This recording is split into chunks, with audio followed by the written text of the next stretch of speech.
मैं दबे पांव चला खिड़की से हटकर लॉन में उतर गया और फिर बाढ़ के 7 साल लगा दरख्त की टहनी को पकड़कर दरख्त पर चढ़ गया। वहां से दीवार की दूसरी जानिब कूद गया और वहीं बैठ गया।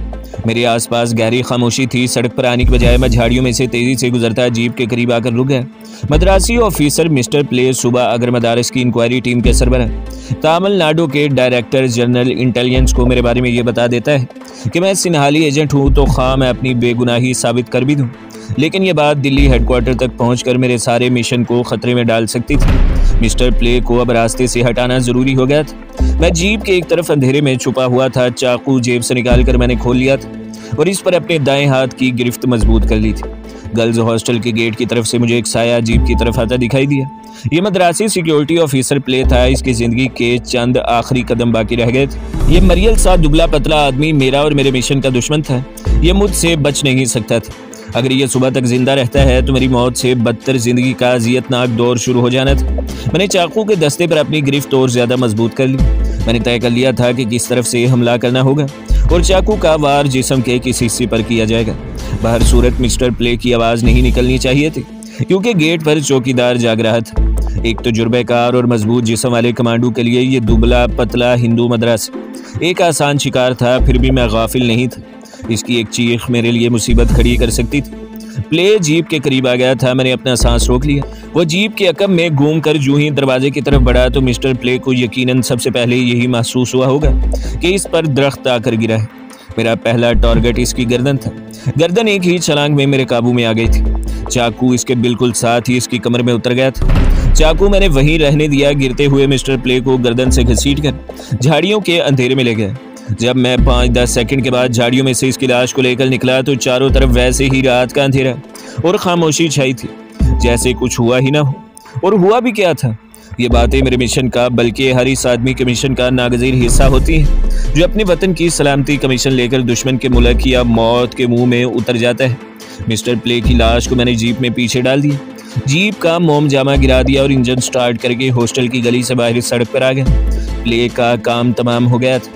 बात सिर्फ इतनी सी थी कि प्ले की लाश को हॉस्टल की इमारत से काफी दूर किसी जगह फेंकना चाहता था, ताकि रत्नावली इस केस में किसी तौर पर मुलव्वस न होने पाए। इसकी बातों से मैंने अंदाजा लगाया था कि मिस्टर व्यास के बाद अब मिस्टर प्ले इसे ब्लैकमेल करने की कोशिश कर रहा था और रत्नावली को मेरे बारे में अभी तक कुछ इल्म नहीं था। इसे इस अमर का कोई सबूत भी नहीं मिला था कि मेरा सनहाली तखरीबकारों से कोई वास्ता है। इसी एतबार से रत्नावली मेरे लिए बेज़रर थी। प्ले की मौत का सुनकर यकीनन वो सुख का सांस लेगी और कभी भूल कर भी किसी से अपनी गुज़श्ता जिंदगी के वाक़यात का जिक्र नहीं करेगी। मेरी जीप एक वीरान सड़क पर उड़ी जा रही थी। मैंने गर्दन मोड़कर जीप के पिछले हिस्से में नशिस्तों के दरमियान प्ले की लाश को देखकर इत्मीनान कर लिया।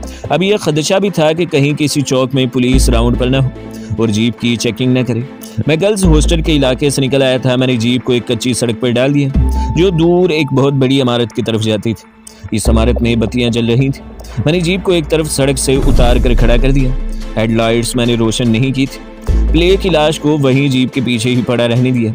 जीप से रुमाल निकालकर जहां जहां मेरा हाथ लगा था वहां रगड़ रगड़ कर आगे पीछे उंगलियों के निशान साफ किए और आहिस्ता से दरवाज़ा खोलकर आगे पीछे देखा। सड़क वीरान थी।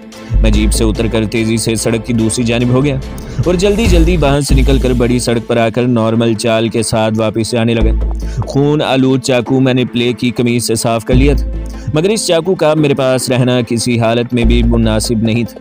मैं इसे फेंकने के लिए कोई मौजूद जगह भी देखता रहा। सड़क कुशादा थी मगर ट्रैफिक बिल्कुल नहीं थी।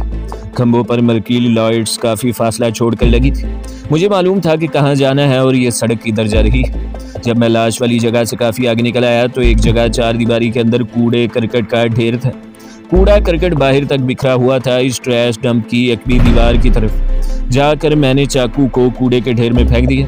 थोड़ी देर बाद मैं सड़क के बड़े चौराहे पर था जहाँ मुझे खाली टैक्सी मिल गई और मैं अपने होटल से एक बाजार पहले ही उतरकर पैदल चलता अपने होटल में आ गया। दूसरे रोज मिस्टर प्ले की लाश जीप में पड़ी हुई मिली। इसकी जीप में आईडी कार्ड मौजूद था। लाश को अपनी तहवील में लेकर पुलिस बंदरगाह के सिक्योरिटी ऑफिस में इब्तदाई तफ्तीश के लिए पहुंच। जिस वक्त मैं सिगरेट सुलगाए मजे से टहलता ऑफिस में आया तो पुलिस इंस्पेक्टर बाहरी कुर्सी पर बैठा दफ्तर के मुलाजमों के बयानात कलमबंद कर रहा था। मैंने हैरत का इजहार करते हुए पूछा कि क्या बात हुई है। मद्रासी पुलिस इंस्पेक्टर ने मुझे गौर से देखा और बताया कि मिस्टर प्ले को रात किसी ने कत्ल कर दिया है। मैंने सिगरेट फेंक दिया और तअज्जुब से कहा, लेकिन वो तो कल शाम मेरे पास ही ऑफिस में थे। पुलिस इंस्पेक्टर ने मुझसे सवाल किया कि मैं कौन हूँ। मैंने अपना तारुफ करवाते हुए आईडी कार्ड पुलिस इंस्पेक्टर को दिखाया, जिस पर captain Ram Kishan Mehta, intelligence headquarter of India लिखा हुआ था और सरकारी मोहर भी थी। मद्रासी पुलिस इंस्पेक्टर जल्दी से उठ खड़ा हुआ। वो वर्दी में था। उसने मुझे सैल्यूट किया और बोला, सर लाश जीप ही में मिली है। कातिल ने मिस्टर प्ले का खून करके जीप नागापुली के इलाके में एक्साइज बिल्डिंग पर खड़ी कर दी थी। जीप के निशान बड़ी सड़क तक जाते हैं। लगता है कत्ल किसी दूसरी जगह पर किया गया है। मैंने आलाए कत्ल के बारे में इस्तफसार किया तो पुलिस इंस्पेक्टर ने कहा, आलाए कत्ल बरामद नहीं हो सका सर, मगर हमारे आदमी इसे ढूंढने में लगे। मेरा माथा ठनका। पुलिस से कुछ बैद नहीं था कि ये इस इलाके के सारे कूड़े करकट के ढेरों की तलाशी लेना शुरू कर दी। ऐसी सूरत में इन्हें मेरा चाकू मिल सकता था और चाकू के दस्ते पर मेरी उंगलियों के निशान मौजूद थे। मैंने पुलिस की तफ्तीश को गलत रास्ते पर डालने का फैसला कर लिया और कहा, कल शाम मुझे मिस्टर प्ले कह रहे थे कि उन्हें टावर हाउस की तरफ अपने किसी दोस्त से मिलने जाना है। हो सकता है कि कातिल ने टावर हाउस के इलाके में ये अफसोसनाक वारदात की हो और पुलिस को गुमराह करने के लिए जीप लाश समेत नागापुली के इलाके में लाकर खड़ी कर दी हो। पुलिस ऑफिसर मेरे फौजी ओहदे और सेंट्रल इंटेलिजेंस के अफसर होने की वजह से बहुत ज़्यादा मुतासिर थे। इसने मेरी बात नोटबुक में फ़ौरन नोट कर ली और एक सिपाही को ये पैगाम देकर टेलीफोन करने दौड़ाया कि टावर हाउस के इलाके की छानबीन शुरू कर दीजिए। दफ्तर के चपरासी ने मेरे लिए कुर्सी बाहर डाल दी। मैं अफसोस का इजहार करते हुए बोला, मिस्टर प्ले की यहाँ किसी से दुश्मनी नहीं थी, वो तो हर एक से हंस कर बात करते थे। पुलिस इंस्पेक्टर कहने लगा, सर मुझे तो ये ख़ानदानी दुश्मनी का तनाज़ा लगता है। मुझे इब्तदाई तफ्तीश से मालूम हुआ है कि मिस्टर प्ले का अपने चचाजाद भाइयों से नारियल के एक फार्म की तकसीम के सिलसिले में झगड़ा चल रहा था। बड़ी अच्छी बात है, मैंने दिल में कहा, तुम्हें इसी तरह तफ्तीश का रुख मोड़ना चाहिए। प्ले की लाश पोस्टमार्टम के लिए नेवी के अस्पताल पहुंचा दी गई थी। नेवल पुलिस भी अपने तौर पर तफ्तीश कर रही थी। पुलिस इंस्पेक्टर थोड़ी देर बाद सिपाहियों को लेकर चला गया। महकमे के तमाम जिम्मेदार अफसर वहां आ गए थे। मैं भी इनमें शामिल होकर मिस्टर प्ले की मौत पर इजहार अफसोस करने लगा। ठीक 10 बजे मदारस से इंक्वायरी टीम भी वहां पहुंच गई। इस टीम में एक डायरेक्टर इंटेलिजेंस मिस्टर स्वामी और 2 सीआईडी इंस्पेक्टर शामिल थे। जब इन्हें मिस्टर प्ले के कत्ल की खबर मिली तो डायरेक्टर इंटेलिजेंस की भुएं सुकड़ गईं। वो मुझे एक तरफ ले जाकर अंग्रेजी में कहने लगा, तुम्हारा क्या ख्याल है कैप्टन? मैंने कहा, सर मुझे तो ये सिनहाली तखरीबकारों की वारदात लगती है। इससे पहले मिस्टर व्यास को भी ऐसे ही हालात में मौत के घाट उतारा गया है। स्वामी गोल मटोल, काला कलोटा, गंजा इंटेलिजेंस ऑफिसर था। ठंडे सूट में था और सिगार मुंह में दबाए खालिस ब्यूरोक्रेट लग रहा था। कहने लगा, ऑफ कोर्स मेरा अपना भी यही ख्याल है, मगर हमें ये बात अपने तक ही रखनी होगी। फिर अपने कान के बालों भरी लोक उम्र उड़ते हुए बोला, ये जो हमने इलाके में कमांडो और गोरीले फैला रखे हैं, इनसे कुछ नहीं होगा। हमें अपने खुफिया एजेंट छोड़ने होंगे, जब ही हमें सिनहाली तखरीबकारों का कोई सुराग मिल सकेगा। मैंने बहुत जल्द अंदाज़ा लगा लिया कि वो फ़ौज की निस्बत अपने खुफिया ठिकानों को ज़्यादा अहमियत देता है। मैंने 20 की हाँ में हाँ मिलाना शुरू कर दी। इंक्वायरी टीम ने ऑफिस का एक कमरा संभाल लिया और वहाँ बाहर पहरा लगवा दिया। यहाँ दोपहर तक सब मैरीन के हादसे की खुफिया फाइलों की बरकगर्दानी होती रही।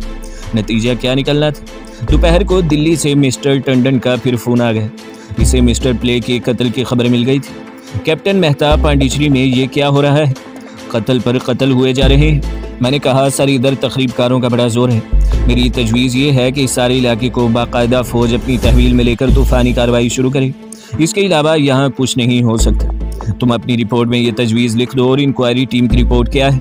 मैंने मिस्टर टंडन को बताया कि इंक्वायरी टीम आज ही आई है, अभी तहकीकात जारी है। मिस्टर टंडन ने तल्खी से कहा, ये साउथ के लोग क्या तहकीकात करेंगे? मालूम होता है ये मुसीबत हम सेंट्रल गवर्नमेंट वालों को ही भुगतनी पड़ेगी। बहरहाल तुम 2-1 दिन में वापस आ जाओ, बाद में जो होगा देखा जाएगा। तुम अपनी रिपोर्ट मुकम्मल कर सकोगे 2-3 दिनों में? क्यों नहीं सर, मगर इंक्वायरी टीम की रिपोर्ट का इंतज़ार तो करना ही पड़ेगा। मिस्टर टंडन ने बेदिली से कहा, कर लो इनकी बेकार रिपोर्ट का भी इंतज़ार। मैंने जानबूझकर अपने घर वालों की खैरियत के बारे में पूछ लिया। मिस्टर टंडन ने कहा, सब ठीक है। हमने उन्हें यही कहा है कि तुम्हें एक अहम दौरे पर भेजा गया है जिसे जाहिर नहीं किया जा सकता। फ़ोन बंद हो गया। दोपहर मैं खाना खाने होटल आ गया। दोपहर के बाद फिर इंक्वायरी टीम के साथ शामिल हो गया। शाम तक ये लोग अपना सर खपाते रहे और नोटिस लेते रहे। स्वामी एक ही बात की रेट लगाए जा रहा था, हमारे खुफिया एजेंट ही इस मुश्किल को हल कर सकते हैं। भगवान जाने राष्ट्रपति भवन के ऑफिसर क्या सोच रहे हों। राष्ट्रपति भवन वाले क्या सोच रहे थे, मुझे इससे कोई सरोकार नहीं था। मुझे ये मालूम करना चाहिए था कि रत्नावली क्या सोच रही है, इसके दिल में क्या है। हो सकता है इसे मिस्टर प्ले के कत्ल की खबर अभी तक न मिली हो।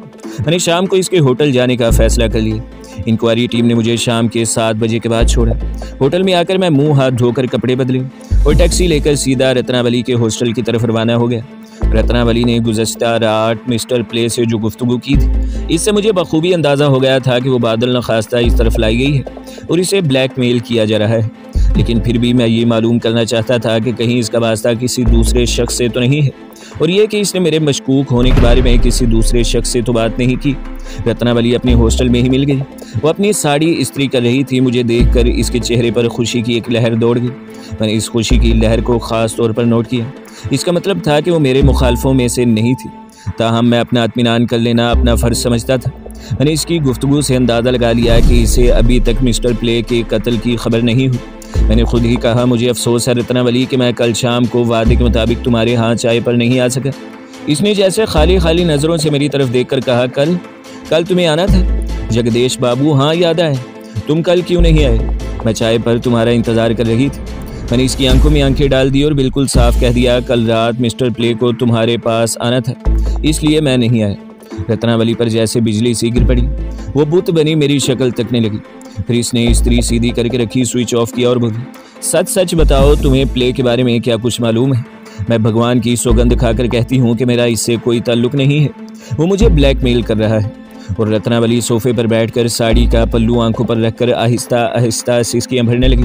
मैंने कहा, क्या तुम्हें ये खबर नहीं मिली कि कल रात मिस्टर प्ले का किसी ने खून कर दिया है? रत्नावली ने चेहरा उठाकर मेरी तरफ देखा। इसके चेहरे पर गहरी तमानियत थी, गहरा सुकून था, जैसे किसी ने इसके सर पर से कोई भारी बोझ उतार दिया है। क्या तुम सच कह रहे हो जगदीश? इसकी लाश का करिया कर्म भी हो गया है। बाज मुसलहतों की वजह से बहरिया ने यह खबर राज ही में रहने दी है। मेरा मतलब है अखबार रेडियो पर नहीं दी। वैसे तुम इसके घर जाकर मालूम कर सकती हो। रत्नावली ने नफरत से होंठ सुकेड़ लिए और बोली, मुझे इस बदमाश के घर जाने की क्या ज़रूरत है? अच्छा हुआ मर गया। मेरा पीछा छूटा, मगर इसे किसने कत्ल किया? मैंने सिगरेट सुलगाते हुए कहा, अभी कुछ कहा नहीं जा सकता। बहरिया और सिविल पुलिस तफ्तीश कर रही हैं। ख्याल यही है कि इसे सिनहाली तखरीबकारों ने कत्ल किया है। अब रत्नावली ने मुझे सारी बात खोलकर बता दी।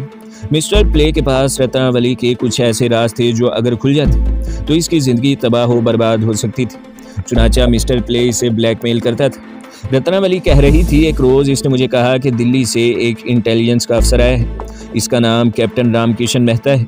इसने मुझे तुम्हारी तस्वीर भी दिखाई। फिर इसने कहा कि मुझे शक है कि ये शख्स यानी तुम सिनहाली एजेंटों से मिले हुए हो। इसने मुझे मजबूर किया कि मैं तुम्हारी सुराग रसानी करूं।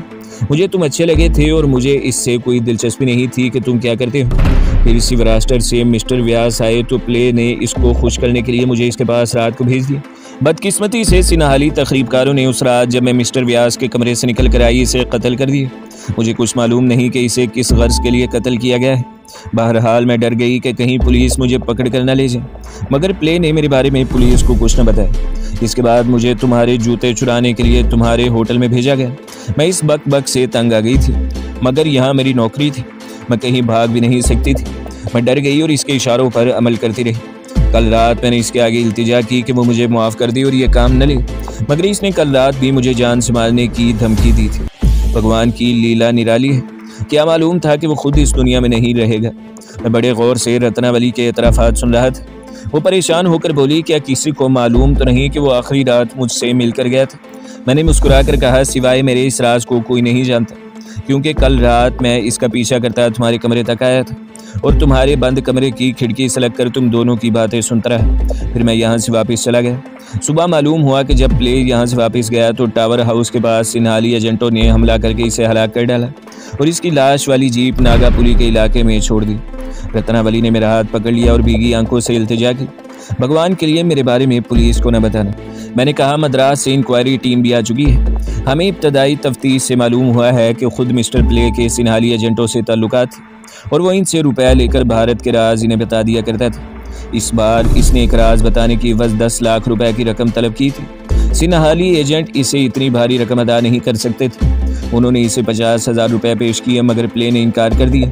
चुनाचा सिनहाली एजेंटों ने इसे हलाक कर दिया, क्योंकि इन्हें यह ख़तरा महसूस होने लगा था कि प्ले इनके खुफिया ठिकानों की खबर हुकूमत को कर देगा। अब ये टॉप सीक्रेट केस है। तुम भी आज के बाद से अपनी ज़ुबान बंद रखना। अगर तुमने किसी से भूल कर भी इसका जिक्र कर दिया कि प्ले तुम्हें आकर मिला करता था या वो तुम्हें ब्लैकमेल कर रहा था, तो ना सिर्फ ये कि पुलिस तुम्हें पकड़ कर ले जाएगी, बल्कि सिन्हाली एजेंट भी तुम्हें जिंदा नहीं छोड़ेंगे। मैं रत्नावली को डराना चाहता था ताकि वो अपना मुंह हमेशा हमेशा के लिए बंद रखे। वो तो पहले ही से डरी हुई थी। मैं रत्नावली को इस सतह पर ले आया था जहां मैं इसे लाना चाहता था। मैंने इसके हाथ को अपने हाथ में थाम लिया और कहा, मैं किसी के आगे तुम्हारा नाम क्यों लूँगा भला? तुम अगर अपना मुंह बंद रखोगी तो मैं भी खामोश रहूँगा, क्योंकि ये बात हमारे भारतवर्ष की इज्जत और सिक्योरिटी का मामला है, और भारत माता के लिए तो हम भारतवासी अपनी जान भी कुर्बान कर सकते हैं। रत्नावली रोती हुई मेरे कदमों पर गिर गई। इसकी तरफ से जो खदशे मुझे लाहक थे वो ख़त्म हो चुके थे। मैंने इससे ये पूछने की ज़रूरत ही महसूस न की कि वो कौन सा राज है जो मिस्टर प्ले के पास था और जिसकी वजह से वो इसे ब्लैकमेल कर रहा था। वैसे मैं इस दुबले पतले Madrasi security officer mister play का आज भी एहतराम करता हूँ। पहली बात तो ये कि वो इतना ज़हीन था कि इसने मेरी खुदा जाने की इस हरकत पर यह नतीजा अखज़ किया कि मैं सिन्हाली तकरीबकारों का एजेंट हूँ, और दूसरा इसलिए कि इसने एक लड़की को ब्लैकमेल भी किया, तो अपने लिए या दौलत के लिए नहीं बल्कि अपने वतन भारत की मफाद के लिए। ऐसी चौकस और दूररस नज़रें शिवराष्ट्र के मिस्टर व्यास और मदारस के डायरेक्टर इंटेलिजेंस स्वामी को भी नसीब नहीं हुई थी। होटल वापस आकर मैं देर तक दिल्ली के लिए रिपोर्ट के नोटिस तैयार करता रहा। इंक्वायरी टीम को अभी मजीद 3 दिन पांडिचेरी में ठहरना था। मुझे इनकी रिपोर्ट का भी इंतज़ार था। एक तरह से मेरे लिए फ़िज़ा साफ थी। रेड बॉक्स के बारे में दिल में किसी वक्त तशवीश पैदा होती थी। अगरचे मैंने इसे एक कब्र में दफन कर दिया था, फिर भी रेड बॉक्स जिंदा था। इसके अंदर मेरी मौत का परवाना यानी मेरी टीवी फिल्म मौजूद थी, जिसमें मैं तारपेडो रूम में पेंसिल बम लगा रहा था। इस रेड बॉक्स को खोलने की मैंने कोशिश भी की थी ताकि इसमें से टीवी कैमरा और फिल्म निकाल कर ज़ाया कर दूँ, मगर मैं इसमें कामयाब न हो सका था।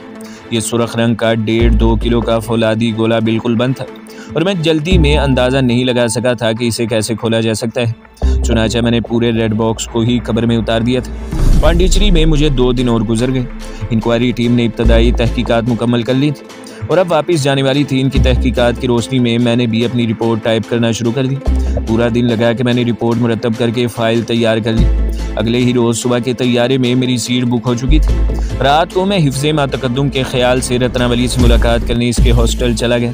मैंने इसे बताया कि मैं कल सुबह दिल्ली वापस जा रहा हूँ। मुझे उम्मीद है कि तुम जो कुछ भी यहाँ हुआ इसके बारे में सब कुछ भूल गई हो। रत्नावली ने कहा, सिवाय तुम्हारे सब कुछ भूल चुकी हूँ कैप्टन। वो मेरी तरफ देखकर मुस्कुरा रही थी।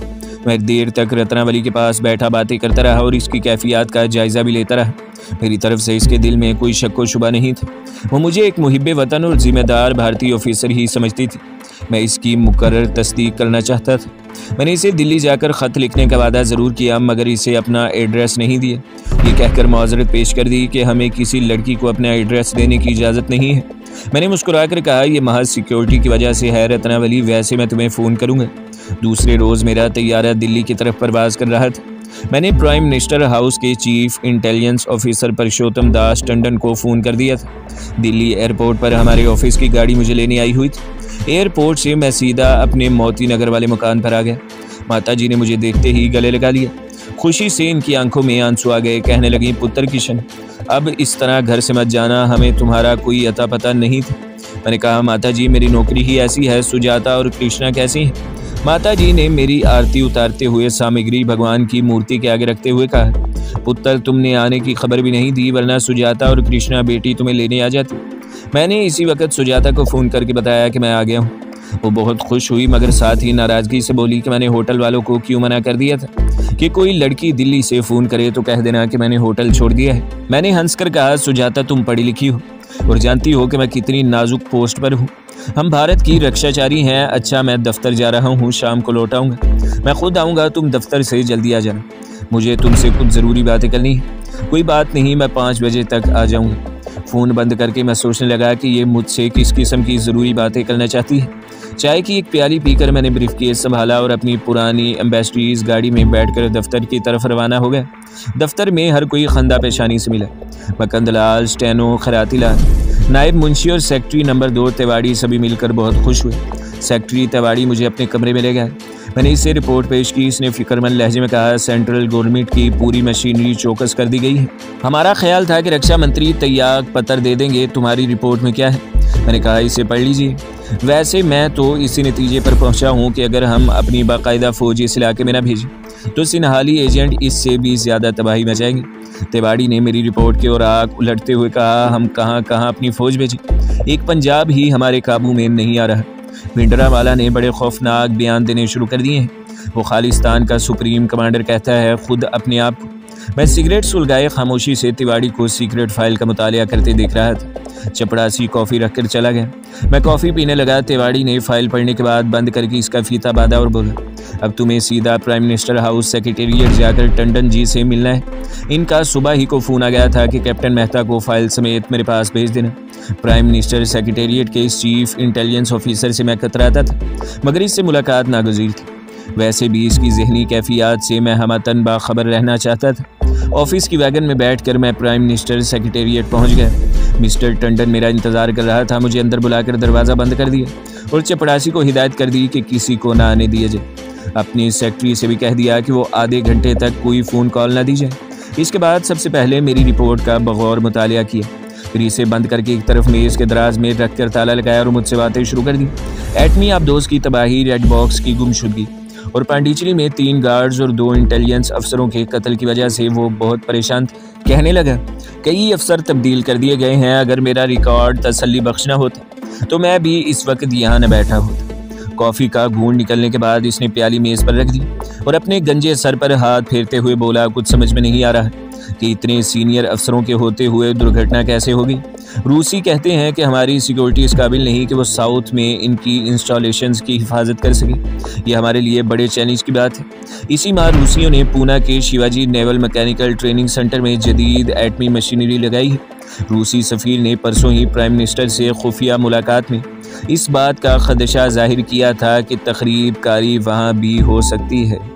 तो दोस्तों, अगली किस्त सुनने के लिए हमारे चैनल को सब्सक्राइब करें, वीडियो को लाइक करें और बेल के आइकॉन को भी दबा दें ताकि हर जो आने वाली वीडियो है वो आपको सबसे पहले मिलती रहे।